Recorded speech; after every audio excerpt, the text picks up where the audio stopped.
어릴 적 부모님의 신앙을 따라 처음 교회를 접하게 되었습니다. 그때 저는 하나님을 깊이 알고 믿어서 다닌다기보다는 교회에서 모두가 너무 잘해주고 따뜻한 분위기와 긍정적인 에너지를 느끼는 것이 좋아서 다녔던 것 같습니다.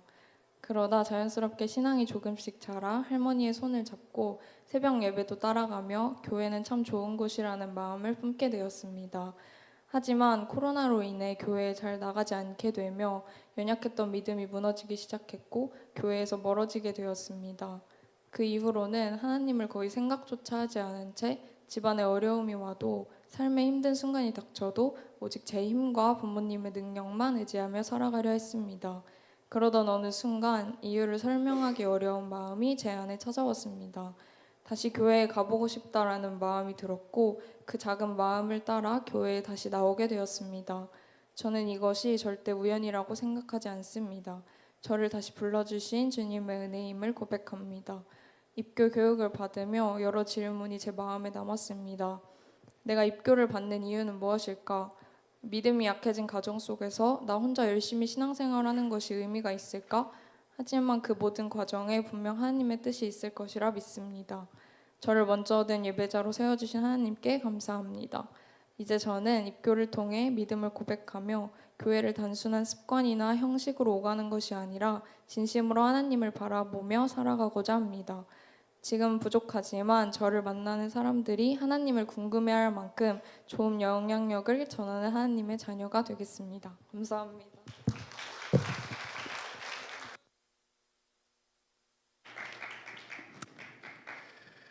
자, 세례하겠습니다. 세례 대상 그 자리에 일어나 주십시오. 김효정, 이선채.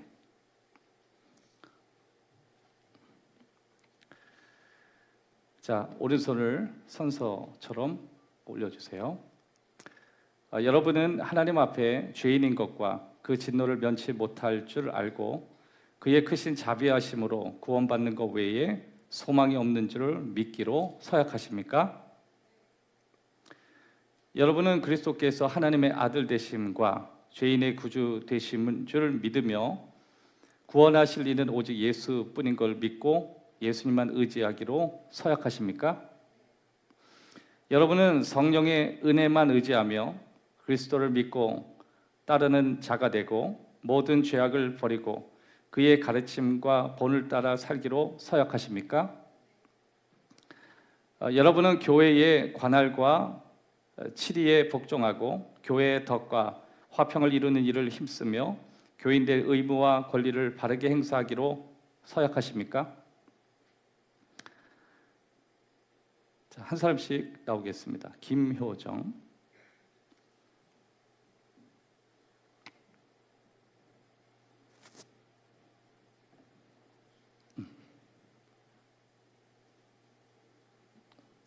거기에 반무로.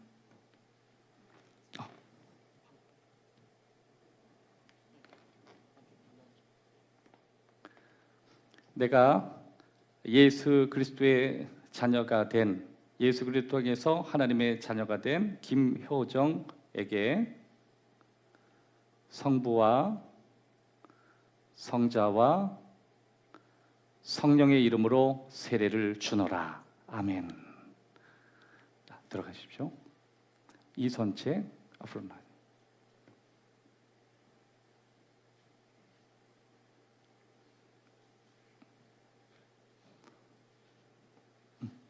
반무로.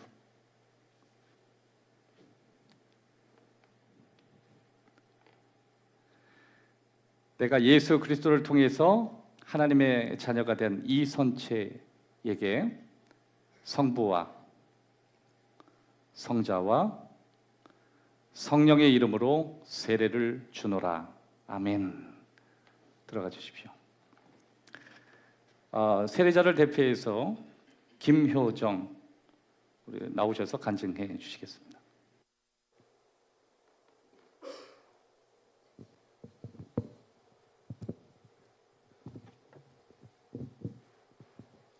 안녕하세요. 저는 오늘 세례를 받게 된 김효정 청년입니다.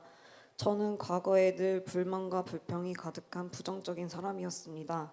항상 그런 것은 아니었지만 마음속의 불안함 때문에 사람들에게 인정받고 사랑받고 싶어서 제 자신을 포기하면서까지 주변 사람들에게 헌신하곤 했습니다. 게다가 저는 어렸을 때부터 기독교에 대한 부정적인 인식을 갖고 있었습니다. 자연스럽게 교회에 대한 마음이 닫혀 있었고 기독교는 저와 상관없는 세계라고만 생각했습니다. 그러던 어느 날 기독교를 믿는 남자친구를 만나게 되었습니다. 그리고 그 사람과 헤어진 뒤 하나님이 계신지 아닌지를 떠나 마음이 너무 힘들어서 어딘가에 기대고 싶었고 위로를 받고 싶었습니다. 그래서 처음으로 교회를 찾게 되었습니다. 담임 목사님의 말씀이 제 인생의 큰 전환점이 되었습니다. 감정적으로 힘들 때는 감정에 대한 주제로, 포기하고 싶을 때는 포기하지 말라는 주제로 목사님께서 설교해 주셨습니다. 매주 어떤 말씀을 해주실까 기대하는 마음에 자연스럽게 교회를 찾게 되었고 설교를 들을 때마다 제 마음과 삶이 조금씩 변화되는 것을 느꼈습니다. 부정적이고 어두웠던 제가 교회 안에서 밝게 웃는 청년들과 성도님들을 보며 점점 변하기 시작했습니다. 웃음도 많아지고 마음도 가벼워지고 좋은 사람들과 함께하다 보니 자연스럽게 좋은 영향을 받았습니다. 주일은 저에게 한 주를 돌아보는 뜻깊은 시간이 되었고 여러 세대의 청년들과 성도님들과 교제하는 시간도 제게 큰 힘이 되었습니다. 그러던 중 문득 하나님이 정말 계신 걸까 궁금해지기 시작했습니다. 사람들은 왜 하나님을 믿는 걸까? 나는 정말 믿고 있는 걸까? 스스로에게 계속 질문하게 되었고 여러 성도님들의 간증을 들으면서도 답을 찾으려고 노력했습니다. 그래서 매일 기도하기 시작했습니다. 정말 하나님이 계시다면 제 힘든 마음을 이끌어 주세요. 그리고 놀랍게도 제가 기도한 것들이 우연이라고는 하기 어려울 만큼 하나씩 응답되는 경험을 하게 되었습니다.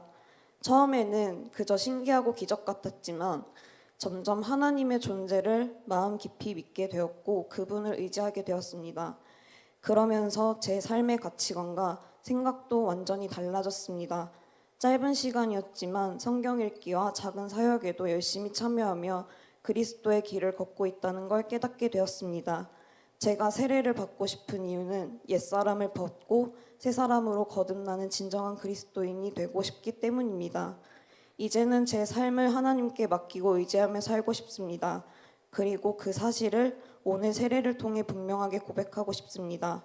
세례를 받은 후에도 말씀과 기도로 하나님과 더 가까워지고 검단 행복한 교회 공동체 안에서 서로 사랑하고 섬기며 살아가고 싶습니다. 부족하지만 하나님께서 이끄시는 길을 따라 한 걸음씩 믿음으로 나아가겠습니다.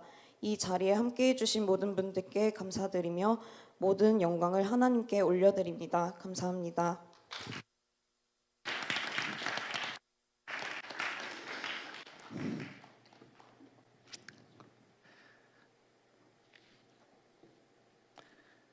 입교 받으신 분은 그 자리 일어나 주세요. 여러분들은 2025년 11월 16일 대한예수교 장로회 합동 검단 행복한 교회에서 입교자가 되었음을 성부와 성자와 성령의 이름으로 공포합니다. 다 같이 박수로 환영해 주십시오. 그 자리에 앉아 주십시오. 세례 김효정, 이선채 그 자리에 일어나 주십시오. 여러분은 2025년 11월 16일 대한예수교 장로회 합동 검단 행복한 교회에서 성부와 성자와 성령의 이름으로 예수 그리스도의 자녀가 된 것을 선포합니다. 박수로 이 시간에 꽃다발 증정하는 시간을 갖겠습니다. 입교자들 다 앞으로 나와 주시고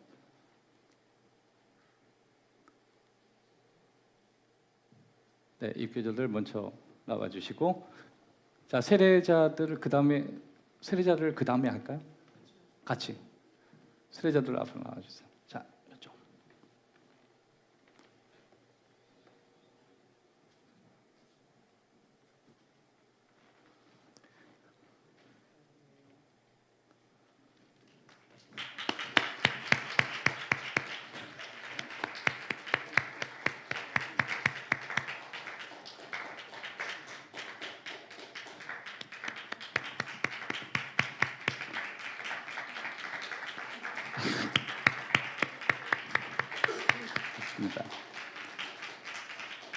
자, 차렷 경례. 자, 오늘은 좀 특별하게 우리 세례 입교 우리 받은 우리 학생들 그리고 청년들을 여러분들이 박수로 또 환호성으로 축복하면서 이렇게 끝에 한 바퀴 가까이에서 얼굴 보시고 자리에 앉으셨으면 좋겠습니다. 자, 우리 노요한 목사님께서 앞으로 인도해 주셔서 자, 따라가시죠. 자, 박수로 사랑합니다.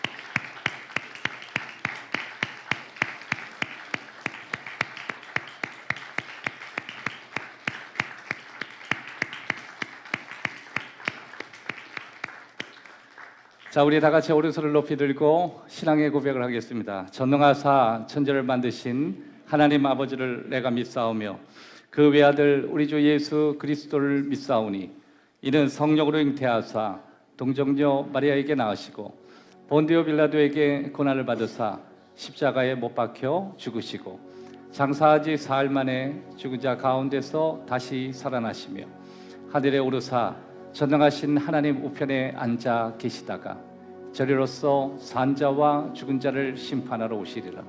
성령을 믿사오며 거룩한 공예와 성도가 서로 교통하는 것과 죄를 사하여 주시는 것과 몸이 다시 사는 것과 영원히 사는 것을 믿사옵나이다. 아멘. 할렐루야. 앞뒤 좌우 전으로 인사하겠습니다. 사랑합니다. 축복합니다.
다 같이 한번 따라합시다. 하나님은 감정을 통해 일하십니다. 성경은 사람의 마음을 깊은 물에 비유합니다. 오늘 여러분이 들으신 이 본문의 내용을 보면 깊은 물 이렇게 설명을 합니다. 깊은 물이라고 하는 것은 겉에서 보기에는 조용하고 평온해 보이지만 그 안에 보이지 않는 흐름이 있고 또 그 깊은 곳에는 감추어져 있는 많은 것들이 있습니다. 우리의 마음도 그렇죠. 겉으로는 그냥 괜찮아 보이고 고요해 보이지만 어쩌면 그 안에 말하지 못할 상처가 있을 수 있고 또 그 깊은 가운데 해결되지 않는 고민, 또 누구에게도 털어놓지 못한 갈망, 더 나아가서 누구도 발견할 수 없는 나만의 기쁨, 여러 가지 파악되지 않는 깊은 그 무언가가 있습니다. 그래서 깊은 물이라고 하는 것은 우리의 내면, 우리의 마음을 표현할 때 깊은 물 그렇게 설명하는 것입니다. 이것을 바다에 표현하면 이 깊은 물을 뭐라고 번역할 수 있냐면 해류 이렇게 설명할 수 있습니다. 한번 따라합시다. 해류. 보통 이제 바다는 이 표면이 있죠. 서페이스가 있고 그 밑에 또 다른 바다가 있죠. 그 바다의 흐름 이것을 이제 해류라고 하는데 우리 드러나 있는 마음, 드러나 있는 표면적인 감정이 있고 또 드러나지 않는 깊은 감정이 있듯이 우리의 마음 가운데 우리가 들여다보기 참 까다롭고 어려운 심지어 위험하기도 한 우리의 내면 깊은 곳에 깊은 물과 같은 감정이 있습니다. 사실 여러분 보통 과학자들이 여러 가지 기상 또 여러 가지 우리가 알고 있는 그 그 어떤 대기에 대한 조건들을 우리가 살펴볼 때 그 물 밑에 흐르는 해류의 어떤 흐름 이것을 통해서 뭐 엘니뇨 뭐 이런 거든지 아니면 쓰나미를 예측하기도 하고 그만큼 그 바다속 깊이 흐르는 그 해류는 굉장히 영향이 많은 거죠. 심지어 그 해류를 통해서 날씨도 체크할 수 있고 그 해류의 흐름에 따라서 그 우리들이 가지고 있는 온도의 대충 방향도 측정될 수 있는 것입니다. 그래서 우리는 우리의 감정 안에 하나님이 어떻게 일하시고 또 그것이 우리의 어떤 삶의 분위기, 더 나아가서 인간관계, 더 나아가서 우리의 신앙까지 영향을 줄 수 있는 삶의 표면 밑에 있는 이 깊은 감정에 대해서 오늘 여러분과 함께 한 3가지 정도로 깊이 있게 들여다보는 시간이 되기를 원합니다. 지난주에 여러분들의 말씀을 들으셨다면 지난주는 기도의 깊은 곳을 대해서 들여다보는 방식을 여러분이 3가지로 나눴고 오늘은 우리의 감정을 깊이 들여다보는 3가지 방식을 여러분과 함께 나누기를 원합니다. 특별히 이 시간이 여러분들에게 도움이 되고 또 하나님의 음성으로 들려오기를 주의 이름으로 축원합니다. 첫 번째, 우리의 감정들은 하나님께서 디자인하셨다라고 하는 것입니다. 여러분 그 앞에 보면 깊은 물속 이렇게 했죠. 그래 본문에 잠언 20장 5절에 보면 사람의 마음에 있는 모략은 깊은 물 같으니라. 결국 이 깊은 물, 다시 말해서 우리의 마음, 우리의 감정은 하나님이 설계하시고 하나님이 디자인하셨다라고 하는 것입니다. 사람의 마음의 목적을 얘기할 때 그 목적은 깊은 물과 같은 내용을 설명할 때 목적을 이야기하죠. 생각보다 우리 삶의 목적은 감정의 영향을 받습니다. 표면적인 감정이 아니라 우리 내면에 깊이 있는 감정의 목적을 표현하기도 하고 또 내 삶의 방향이 바로 그 감정 안에서 세워지고 또 그 감정 안에서 발견되어질 수 있는 것입니다.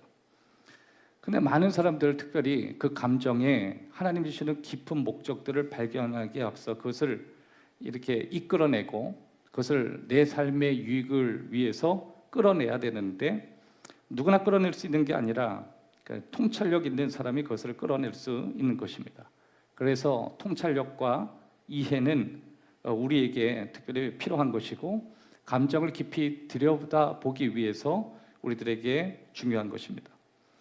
여러분 그 아침에 잠자고 일어나셔서 뭔가 전날 좀 피곤한 일이 있었을 수도 있고 뭔가 이게 침대에서나 아니면 잠자리에서 일어나긴 일어났는데 정돈되지 않고 뭔가 일어났지만은 뭔가 편하지 않는 그런 마음으로 아마 일어난 적이 있을 수 있다고 생각합니다. 그래서 뭔가 정리되지 않는 자세로 여러분이 일어나셔서 비틀거리며 바로 욕실로 들어간 적이 아마 있을 수 있을 것인데 불을 켜고 제일 먼저 뭘 보죠? 거울을 볼 때가 있죠. 그 거울에 정돈되지 않는 여러분의 모습, 그게 아마 이런 모습이 아닌가 싶어요. 그림을 한번 보시겠습니다. 머리는 떠 있고 산발인데 저게 누구야? 어제 저녁까지는 저런 사람이 아니었는데 멀쩡했는데 저건 내가 이해하기에 버거운 망가진 내 모습이었습니다. 사실 저런 모습으로 이제 다시 세수하고 씻고 그리고 여러 사람들을 만나죠. 근데 저것이 이제 우리의 감정 안에 뭔가 해결되지 않는 문제가 연속되어질 때 이 사람이 이게 잠깐만 티가 나지 않습니까? 그다음에 주위 사람들이 표면적으로 이렇게 얘기합니다. 괜찮아요? 이렇게 묻습니다. 괜찮아요. 그럼 그런 얘기를 들으면 뭐라고 얘기하죠? 괜찮아요. 그렇게 얘기해요. 근데 진짜 괜찮으면 진짜 괜찮은데 괜찮지 않을 때 괜찮아요. 우린 그렇게 얘기하는 것이 다수라고 하는 거죠. 감정의 흐름이 누군가에게 포착됐는데 나는 그냥 괜찮아요 라고 얘기하지만 사실 괜찮지 않은 경우가 많이 있죠. 교회에서 이런 일이 많이 일어납니다. 교회에서 집사님 괜찮아요? 그러면 딱히 할 말이 없으니까 괜찮아요. 하지만 전날에 너무 힘들었고 심지어 여러 가지 삶의 투쟁적인 문제 속에 놓여져 있기 때문에 그냥 표면적으로 괜찮다고 말했지만 괜찮지 않을 경우가 많이 있죠. 그런데 괜찮지 않은 것을 제일 빨리 발견하는 사람이 가족이죠. 가까운 사람이고 분명히 그 사람들에겐 괜찮지 않다라는 것을 들켰음에도 불구하고 우리는 괜찮다는 습관을 갖고 늘 계속 괜찮아요, 괜찮습니다 이렇게 얘기하게 되는 것입니다. 사실 여러분 주위에 있는 모든 사람들이 나를 바라보는 그 창이 있어요. 그 윈도우가 있는데 그 창으로 나를 들여다보는 거예요. 내가 나를 보는 것 이상으로 누군가의 눈으로 나를 보면 괜찮지 않은 경우가 많이 있습니다. 왜냐하면 그 사람들의 눈으로 볼 때 뭔가 이상하다는 생각이 들기도 한 거예요. 여러분도 아마 그런 생각을 했을 거예요. 괜찮다고 말을 했는데 여러분이 지금까지 그 사람을 볼 때 괜찮지 않거든요. 이건 하나님께서 우리에게 주신 감각이고 우리에게 주신 감정이기도 하는 것입니다. 특별히 사람이 좀 이상하다 느낄 때가 언제죠? 에너지가 전과 같지 않다. 사람에게는 에너지가 있거든요. 여러분 그 사람이 평상시에 나오는 출력의 에너지가 하나님이 다 주셨는데 딱 봐도 저 사람에게 문제가 있는 거예요. 근데 끊임없이 우리는 괜찮다는 이야기를 하고 억지로 웃기도 하고 또 억지로 기쁜 척을 하고 이게 또 거기에서 괜찮은 척으로 오버하면 남들이 더 오버한다고 이상한 거고 그러다가 울 수도 없고 그래서 밸런스가 깨지는 거죠. 눈도 풀려가지고 눈도 이상하고 저 사람이 약했나? 병 있나? 아니면 어느 순간 이 사람이 뭔가 자기 상태는 괜찮다라고 사람들에게 보여주고 싶은지 또 오버하게 되면 사람들이 좀 헷갈리죠. 저 사람 로또에 당첨됐나 이런 생각도 하고. 근데 보면은 또 아니거든요. 그러니까 여러분 우리의 삶에 들여다봐야 되는 것은 표면에서 나타나는 그 사람의 모습이 아니라는 거예요. surface. 그냥 서핑하고 즐겁고 웃고 떠들고 그게 그 사람의 모습이 다가 아니라는 거예요. 그 밑에를 들여다볼 수 있는 눈이 우리에겐 필요하고 심지어 여러분이 지금 살아가는 삶의 모습에서 여러분 내면을 들여다볼 수 있는데 그런데 그것을 여러분이 들여다보셔야만 하는 거예요. 남들이 보면 분명히 감지를 하고 있는데 내가 그것을 들키고 싶지 않아서 들키지 않는 것이 아니라고 하는 것입니다. 지난주에 우리는 기도에 대해서 이야기했죠. 다윗은 하나님께 기도했습니다. 하나님, 내가 하나님께 더 깊이 들어가서 기도하고 싶습니다. 그냥 표면적으로 하는 기도 말고 하나님께서 내게 목적하신 더 깊은 삶으로 제가 들어가기를 원합니다. 그러기에 앞서 하나님께 더 깊은 기도로 들어가야 되는데 하나님의 도우심이 필요했다는 거죠. 들어갈 땐 들어가고 나올 땐 나와야 되는데 이게 역으로 막 이상해지고 밸런스가 안 되는 겁니다. 그래서 기쁨을 상실하고 무표정 그리고 무뚝뚝. 사실 이게 그분들이 원래 그랬던 게 아니에요. 그분들 다 젊을 때 감성이 풍성했는데 사는가 힘들어서 감성이 다 건조해진 것입니다. 은혜밖에 없어요. 은혜 많이 받으시길 바랍니다.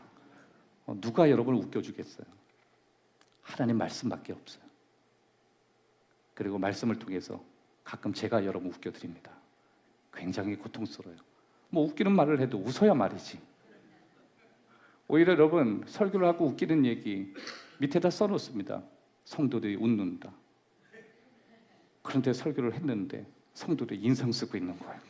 그 다음부터 다음 대지로 나가기에 참 혼란스러운 거예요. 사랑하는 여러분 웃을 때 좀 웃으십시오. 직장에서 좀 근엄하시고 교회는 방긋방긋 생긋생긋 할렐루야 아멘 막 그렇게 하고. 세 번째, 예수님은 예루살렘 주변 겟세마네 동산에서 우셨습니다. 예수님은 나사로를 살리기 전에 죽은 지 사흘 된 나사로를 너무 사랑하셨어서 그 나사로가 저렇게 컴컴한 굴 속에 시체로 들어가 있는 것 자체에 대해서 우셨습니다. 또 예수님은 겟세마네 동산에서 십자가에 못 박히심과 또 하나님의 품으로 돌아올 생각을 안 하는 저 이스라엘 또 고집센 유대 백성들을 향해서 속상해서 우셨습니다. 또 네 번째, 예수님은 불의를 보시면서 분노하셨습니다. 마가복음 3장 5절에 보면 그들의 마음이 완악함을 탄식하사 노하심으로 그들을 둘러보시고 예수님이 노하셨습니다. 이게 노하셨다, 이게 분노예요. 예수님은 고집이 센 거에 대해서 완고하다는 표현을 하셨고 그것 때문에 화가 나셨습니다. 완고해졌다는 게 뭐예요? 감정이 말라버렸다는 거예요. 앞서 깊은 물이라 그랬죠. 이게 깊은 물을 바다에서 다르게 번역하면 해류 이렇게 번역합니다. 그러니까 표면에 있는 물이 아니라 표면 밑에 우리가 보기에는 굉장히 위험하지만 그 밑에서 다양한 생물을 먹여 살릴 수 있는 그 깊음의 물이 있다라고 하는 거예요. 근데 그 물이 우리의 감정이 물인데 하나님을 향해서 저들이 굳어져 버렸고 그리고 그렇게 망가져 버린 것입니다. 그것을 하나님 화가 내신 거예요. 여러분, 감정 없이 신앙생활하는 거 하나님 좋아하지 않습니다. 찬양하는데 여러분의 감정이 동원되지 않는 찬양, 감정이 없는 예배, 감정이 없는 기도, 그건 하나님이 보실 때 이상한 기도인 거예요. 여러분 혹시 감정이 없으시거나 감정이 건조하다고 느끼시는 분은 여러분들은 원래 그런 스타일이라고만 말하지 마십시오. 어쩌면 여러분의 어린 시절부터 너무 지나친 상처를 받았고 너무 지나친 죄 가운데 있어서 하나님이 주신 아름다운 감정의 영역을 다 잃어버린 거예요. 저는 우리 가정의 아이들이 부모를 잘 만나서 감정의 영역이 풍성하기를 기도합니다. 부모가 너무 많은 상처를 주면 아이들이 자기를 보호하기 위해서 감정이 물이 아니라 공구리가 됩니다. 무슨 좋은 것을 줘도 웃지 않고 슬픈 이야기를 얘기해도 울지 않습니다. 그건 재앙이에요. 하나님은 뭐라 그러세요? 물이라고 합니다. 잠언서는 누가 기록했냐면 솔로몬이 기록했습니다. 솔로몬은 지성인이었고 그는 자신의 내면 안에 일어나는 많은 것에 대해서 바라볼 수 있는 사람이었습니다. 그런데 그런 우리의 마음에 깊은 물이 있는데 바로 이 깊은 해류와 같은 이 영역이 하나님이 하시는 일 가운데 아주 중요한 공간이라고 하는 것을 우리들이 알기를 원하신 것입니다. 성경에서 화를 내신 분, 가장 화를 많이 내신 분이 누구냐면 하나님이 화를 제일 많이 냈습니다. 성경에 보세요. 도초에 하나님 화나고 우리 예수님 보면은 온유하신 듯한데 화가 나시면 막 상을 뒤엎어버리고 노끈 채찍을 만들어가지고 막 그냥 비둘기 뭐 상인들을 막 그 아버지 집에서 쓸데없는 짓 한다고 다 뒤엎어버리시고 분노하셨어요. 뿐만 아니라 구약에 보면 하나님 화 많이 냈습니다. 오히려 모세보다 하나님 상태가 더 심각한 적이 많았습니다. 하나님께서 모세에게 그랬습니다. 내가 저 백성을 싹 쓸어버리고 다 죽여버리겠다. 그러니까 모세가 순간 너무 놀라서 하나님 그건 아닌 것 같아요. 나 말리지 마. 그러면 다 죽이겠다. 하나님 그러면 나부터 죽이세요. 그러면 내가 너 때문에 참는다. 그거 하나님이에요. 여러분 하나님 기분 나쁘게 하지 마십시오. 하나님 화나면요 다 쓸어버리겠다고 할 정도로. 근데 하나님이 왜 그런 불의를 보시며 분노하시는데 그게 왜 죄라고 안 할까요? 분노를 창조하신 분도 하나님이신 거예요. 분노의 감정도 감정이에요. 그런데 문제는 분노가 연료가 돼야지 그것이 옳게 사용되지 않고 오히려 죄를 사용하는데 분노가 이용될 땐 여러 사람의 인생을 파괴하게 되는 거예요. 그래서 사도 바울이 이렇게 얘기했습니다. 에베소서에서 너는 죄를 짓되 너는 분노하되 죄를 짓지 말거라 그렇게 얘기했습니다. 근데 이게 참 쉽지 않은 게 사람이 분노하잖아요. 그러면 우리가 나는 이 분노가 에너지이기 때문에 사람들은 약 한 40가지가 나옵니다. 그러니까 우리가 대체적으로 우리의 감정을 5가지로 볼 수 있지만 사실 예수님이 하나님은 감정의 하나님이라고 곳곳에서 보여준 표현된 설명이 안 되는 감정이 한 40개 정도 된다. 그런 거 보면 감정은 하나님이 주셨고 감정을 하나님이 설계하신 디자인하신 선물이기 때문에 우리는 우리의 감정에 대해서 깊이 있게 이해해야 할 필요가 있다라고 하는 것입니다. 어떤 심리학자가 그런 이야기를 했어요. 우리의 감정을 수영장 이론을 통해서 3개의 레벨이 있다 이렇게 설명했어요. 여러분 그 일반적 수영장 보면 이 수영장이 얕은 데에서 아래로 깊이 이렇게 되어져 있는 데 있죠. 그러니까 사람의 발이 닿는 걸 레벨 1, 그리고 그 다음부터는 뭔가 움직임이 둔한 곳이 레벨 2, 그 다음엔 전혀 사람이 도대체 발이 닿지 않는 레벨 3. 이게 이제 우리의 감정의 3개의 영역이라고 이야기해요. 우선 레벨 1, 가장 위협적인 요소가 없는 발목이 닿는 그런 수위의 감정은 일반적인 사람과의 만남 속에 사실을 공유하는 정도인 것입니다. 예를 들어서 이런 거죠. 오늘 날씨 어때? 오늘 뭐 맛있는 거 없다? 내가 먹어보니까 이게 맛있던데? 이런 어떤 팩트 중심의 대화. 사실 여러분 교회에서 처음 보는 사람에게 이렇게 사실적인 공유한다는 건 그건 가벼운 거죠. 오늘 참 날씨 좋네요. 날씨 맑네. 저는 비가 오래. 우산을 준비해야 돼. 뭐 이런 사실적인 공유, 사실 가장 안전합니다. 왜 그러냐면 레벨 1은 서로가 느끼는 안정감 속의 대화의 공유이기 때문에 사실 이런 것은 감정적으로 굉장히 우리의 안정감을 줍니다. 그런데 조금 위험해지기 시작하는 게 레벨 2의 감정적 대화입니다. 레벨 2는 우리의 의견이 들어가기 시작합니다. 내 생각이 들어가기 시작하고 내가 믿고 있는 것에 대해서 얘기하기 시작하고 내가 원하는 게 무엇인지에 대해서 공유하기 시작합니다. 이건 굉장히 위험하기 시작하는 거예요. 여러분 교회에서 사실 레벨 1 정도의 대화 수준으로 살아갈 때는 별로 문제가 없는데 교회 생활 한 5년 이상 되게 되면 서로에 대해서 인포메이션을 알지 않습니까? 그러고 나서 자신의 의견을 공유하는 단계까지 가기 시작합니다. 사실 이것은 굉장히 위험해요. 물론 그 레벨 2번째의 감정이 서로가 교류되는 상황에서는 그 사람이 나를 정말 사랑하거나 그 사람이 나를 정말 아는 가운데 감정이 얼마나 위험한지를 알고 내가 말하는 한마디가 그 사람의 감정에 어떤 영향을 주는지를 알고 대화하는 사람은 괜찮지만 내가 한 몇 년 정도 저 사람과 그냥 같은 공간에 있었다고 마치 저 사람에게 내 가지고 있는 생각, 내가 무엇을 믿는지, 내가 무엇을 바라는지 의견을 공유하는 건 이건 서로에게 굉장히 위험한 거예요. 물론 그런 공유가 있어야 신앙생활을 하는 맛이 있고 그런 공유가 있어야만 사실 신앙생활을 한다, 공동체가 따뜻하다, 교회가 좋네 이런 느낌이 듭니다. 그런데 여러분 그것은 서로에게 굉장히 위험할 수 있는 영역이라는 사실을 알고 좋은 것도 있지만 위험한 것도 있다는 걸 반드시 기억하십시오. 물속에 보면 물속에는 다양한 생물이 있고 정말 흥미로운 것이 있지만 조금만 더 깊이 들어가면 그것은 정말 위험한 거예요. 그래서 여러분 사실 표면적인 내용을 공유하는 관계 속엔 별로 서로에 대해 상처를 안 줍니다. 부담도 없고 서로에 대해서 감정도 별로 없고. 그런데 두 번째 레벨에 들어가면 서로가 좀 알기 시작하면서 꼭 그렇게 문제를 일으키시는 분들이 간혹 어느 교회든지 늘 있어요. 서로에게 조심하지 않는 거예요.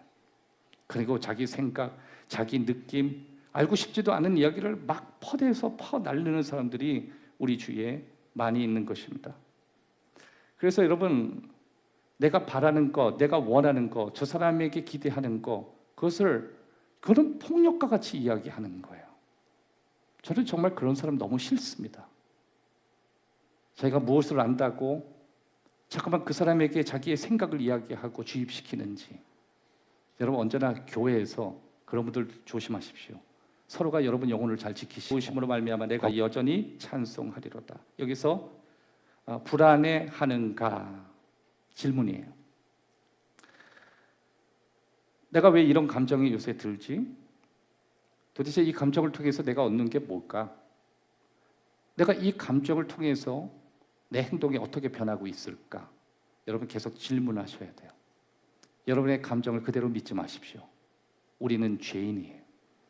그리고 우리의 죄는 우리의 감정 깊은 곳으로부터 시작되는 것입니다. 감정은 해석돼야 돼요. 한번 따라합시다. 감정은 해석돼야 된다. 옛날에는 젊은 사람들이 파괴적으로 감정이 행동으로 옮겼는데 요새는 뭐 황혼이 돼도 막 감정이 감당이 안 돼가지고 문제가 일어나는 경우도 굉장히 많이 있다라고 하는 거죠. 특별히 이제 우울증 치료에 매년 뭐 수백억씩 들어가잖아요. 우리에겐 우울함이라고 하는 슬픈 감정이 있거든요. 예수님도 우셨으니까. 그런데 이 슬픈 감정이 잘 통제되고 만져지지 않으니까 우리 삶의 모든 영역이 다 가둬버리고 갇혀지는 거예요. 여러분 이게 우울할 수 있는데 이게 우울증 위험합니다. 옛날에는 우울증 환자를 일반적으로 주부들이 직장 생활을 안 할 때는 주부들이 우울증이 제일 심해서 제가 공부할 때는 주부 우울증을 전 대체로 이제 연구를 했는데 나중에 보니까 이건 뭐 전 세대로 다 되어서 어린 유치원에도 우울증이 있다 그러고 그리고 뭐 또 젊은이도 중년 뭐 어르신 우울하지 않는 사람이 없어요. 좌우에 있는 분하고 인사합시다. 혹시 우울하십니까? 한번 물어보세요.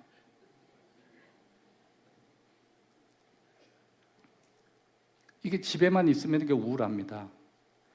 먹고 살기 위해서 나가는 게 아니라 집 안에 있고 유튜브만 보시고 그러면 우울해져요. 그래서 제가 공부할 때도 우울한 게 뭐 제자 훈련에도 우울한 게 해결이 안 되는 거예요. 주부들이. 근데 가장 우울한 사람의 특징을 보니까 집 안에만 있는 사람이더라. 제자 훈련을 3년을 해도 우울증이 해결이 안 되더라. 그래서 그 닥터끼리 다 모였습니다. 어떻게 교회에서 성경 공부를 하고 이렇게 그렇게 공부했는데도 왜 주부들이 우울증이 이게 계속 우울증이 연속되느냐 이렇게 서로가 얘기하면서 결국 찾은 게 사회적인 치료가 필요하다 뭐 이런 얘기도 있고 또 여러 가지 감정적인 치료들이 필요하다 뭐 그런 얘기도 해요. 그런데 이게 우울증이 나쁜 게요. 이 우울하면요 이게 표정이 없어져요. 앞서 예수님은 5가지 표정들이 있었잖아요. 슬프면 슬픈 대로, 기쁘면 기쁜 대로, 즐거우면 뭐 다양한 이 표현들이 있는데 화나면 화나는 감정이 있는데 이게 우울증이 딱 걸리게 되면요 나에게 있는 다양한 감정들이 다 갇히게 돼요. 기뻐도 웃을 줄도 몰라. 그래서 이런 드라마 이렇게 딱 보면은 우울증 걸린 사모님들 가끔 나오잖아요. 그래서 자기야 나 왔어 막 그러면 왔어요? 왜 이러다 왔어요? 그럼 밥 좀 줘. 그냥 먹으세요. 그리고 나 좀 잘래. 이러면 주차하죠. 그 드라마는 저 혼자 봤나요?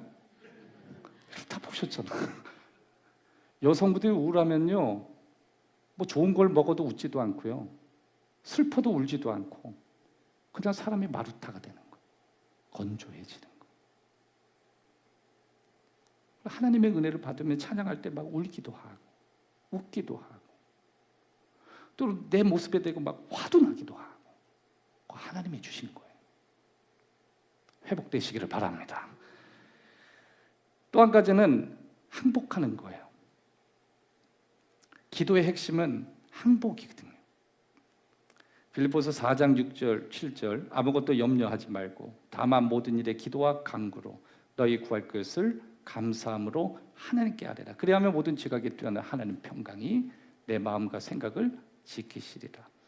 기도의 핵심은 다 걱정 염려 하나님께 내어드려라. 항복하는 거예요. 내 감정을 꽁꽁 갇히지 말고 나의 마음의 혼란, 내가 얼마나 힘든지 그것에 대해서 하나님께 다 내어드리면 하나님이 내 혼란을 가져가시고 하나님의 내면의 질서를 새롭게 주시는 거예요. 야고보서 5장 16절 그러므로 너희 죄를 서로 고백하며 병 낫기를 위하여 서로 기도해라. 마지막 세 번째, 우리의 감정은 방향이 필요합니다. 오늘 본문을 보면 마지막에 길러내느니라. 그래서 자신의 감정을 유익하게 가지고 올 수 있는 능력, 바로 그것이 방향인데, 여러분 감정은 좋은 지표가 돼도 내 인생의 가이드가 될 수 없다는 걸 여러분 꼭 기억하십시오. 그래서 감정대로 결정하면 반드시 인생의 엉망이 돼버려요. 감정은 내가 지금 어느 상태에 있다라는 걸 내가 알 수 있는 알람 신호 정도밖에 안 되고, 이 감정이라고 하는 것은 그 알람에서 벗어나 나를 인도하는 데는 어렵다라고 하는 것을 우리는 발견해야 되는 것입니다. 여러분, 이 감정이라고 하는 건 내 내면에서 일어나는 일이 우리의 외적인 행동을 결정한다는 걸 꼭 기억해야 되는 것입니다. 로마서 12장 2절 너희는 이 세대를 본받지 말고 오직 마음을 새롭게 함으로 변화를 받아 하나님의 선하시고 기뻐하시고 온전하신 뜻이 무엇인지 분별하도록 하라. 세대는 흐름이 있다라고 하는 거예요. 여러분, 이 시대의 문화는 어떤 특징을 갖죠? 마치 감정의 흐름을 가지고 있어요. 요새 전부 이 시대의 문화들이 우리의 감정적인 거, 감각적인 거, 이 엄청난 문화에 적응하도록 만들잖아요. 그런데 세상의 문화는 따라가야 될 것도 있고 따라가면 안 되는 것들이 있어요. 거기에 대해서 우리는 계속 도전해야 돼요.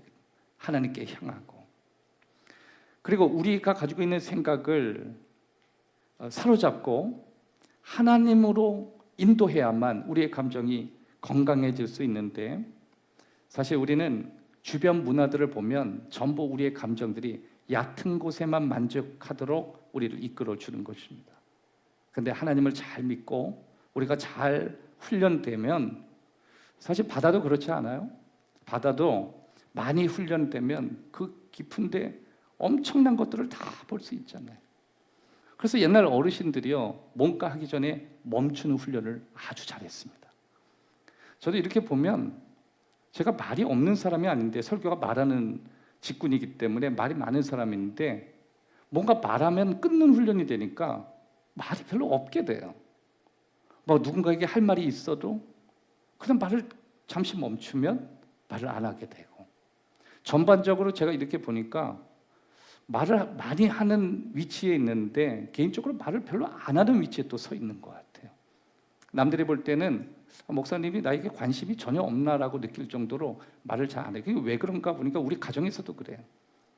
뭔가 아이들에게 하고 싶은 말이 너무 많을 때가 많거든요. 뭐 예를 들어서 저렇게 살지 마라, 이렇게 살지 마라, 신앙생활 이렇게 하라, 꼰대 같은 얘기를 자꾸 하고 싶은 게 막 올라오는데 그때마다 자꾸 끊어요. 이렇게 말하는 게 맞나? 왜냐하면 한 번 쏟아내면 아이들이 그거를 내가 주워 담아야 되는데, 그걸 말하다 보니까 끊다 보니까 결국 얘기를 안 하게 되고, 결국 얘기를 제일 많이 할 때가 음식점 가서 퍼먹을 때 맛있다 막 이런 얘기만, 그동안 못했던 말 거기 다 쏟아내는 거. 역시 이 집은 맛집이야. 뭐 더럽게 맛이 없네. 막. 그때 막 주인장 막 나와봐 막 이런 말 정도. 그렇다고 뭐 제가 늘 그런 표현을 하는 것은 아닙니다. 여러분들 그렇게 여러분 감정들을 잘 하시고, 또 마지막 두 번째, 여러분의 진로를 결정하는 흐름이 아니라 말씀을 신뢰하고 말씀 안에서 결정하십시오. 진리는 감정을 없애지 않습니다. 오히려 하나님의 말씀은 우리의 감정을 교정한다라고 하는 거예요. 시편 25편 5절, 주의 진리로 나를 지도하시고 교훈하소서. 주는 내 구원의 하나님이시니 내가 종일 주를 기다립니다. 사랑하는 여러분, 하나님은 바다 위에서도 일하시지만 바다 아래에서도 일하시고, 하나님은 우리의 감정 표면에서 일하시지만 우리의 감정 아래에서도 일하십니다. 하나님은 우리의 겉에 있는 기도에도 일하시지만 그 기도에 담겨있는 그 기도 속에서도 일어납니다. 여러분의 보여지는 감정에서도 일하시지만 보여지지 않는 감정에서 훨씬 많은 일을 하십니다. 오늘 저와 여러분이 나눈 이 말씀은 세 가지의 우리의 감정의 이해와 통찰에 대한 내용을 오늘 이 솔로몬의 잠언을 통해서 나눴습니다. 첫 번째, 우리의 감정은 하나님이 설계하셨다는 것. 내가 왜 이런 기분이 들까? 하나님이 감정을 주셔서 그 마음이 드시는 것입니다. 두 번째, 하나님은 우리의 감정을 사용하신다는 것입니다. 그래서 우리에게 몇 가지 신호를 보여주면서 내가 지금 슬픈 감정이 있고 내가 기쁜 감정이 있으며 내가 약간 화가 있지만 그 화가 죄로 넘어가지 않도록 조심하라는 시그널을 내게 주시고, 다양한 감정을 내게 주시고, 또 누군가를 깊이 사랑할 수 있는 감정을 내 마음에 주셨다라고 하나님 우리에게 표현을 주시는 것입니다. 그래서 여러분들이 여러분의 감정을 늘 들여다보는 훈련을 하시면, 이게 좀 위험하다, 이게 좀 덜 위험하다, 이 감정을 놓고 기도해야겠다, 여러분이 더 깊이 들어갈 수 있을 것입니다. 세 번째, 감정을 조절하는 법을 가르쳐 주십니다. 감정에 따라 행동하면 삶이 엉망이 됩니다. 신앙생활 엉망이 됩니다.